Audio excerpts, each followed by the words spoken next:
काँग्रेसच्या एका कुटुंबानं संविधानाला धक्का दिला। पंडित जवाहरलाल नेहरू, इंदिरा गांधी यांच्यावर पंतप्रधान मोदींचा जोरदार निशाणा। दादरच्या हनुमान मंदिरावरून राजकारण तापलं। किरीट सोमय्या हनुमान मंदिरात दर्शनासाठी गेल्यावर ठाकरेंची शिवसेना आणि भारतीय जनता पक्ष आमने सामने। हिवाळी अधिवेशनामध्ये विरोधक शेतकऱ्यांच्या मुद्द्यावरून सरकारला घेरण्याच्या तयारीत। अधिवेशनापूर्वी शेतकऱ्यांचा आवाज लोकशाही मराठीवर।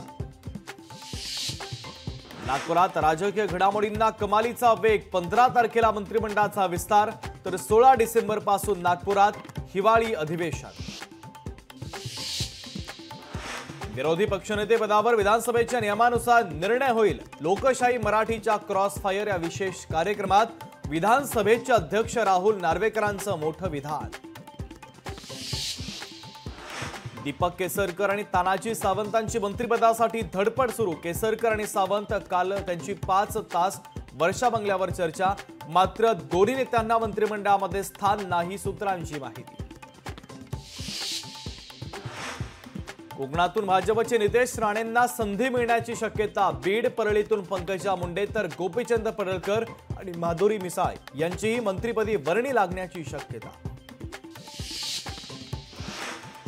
पुण्यातील 8 आमदारांना मंत्रिपदाचे वेध। पुण्यात कुणाला मंत्रिपदाची संधी मिळणार यासह मंत्रिमंडळ विस्ताराकडे संपूर्ण महाराष्ट्राचं लक्ष।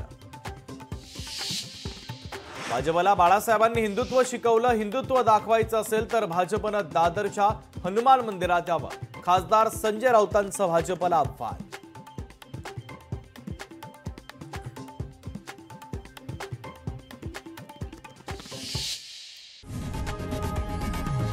लोकशाही मराठी ऐका, पहा, जागरूक रहा।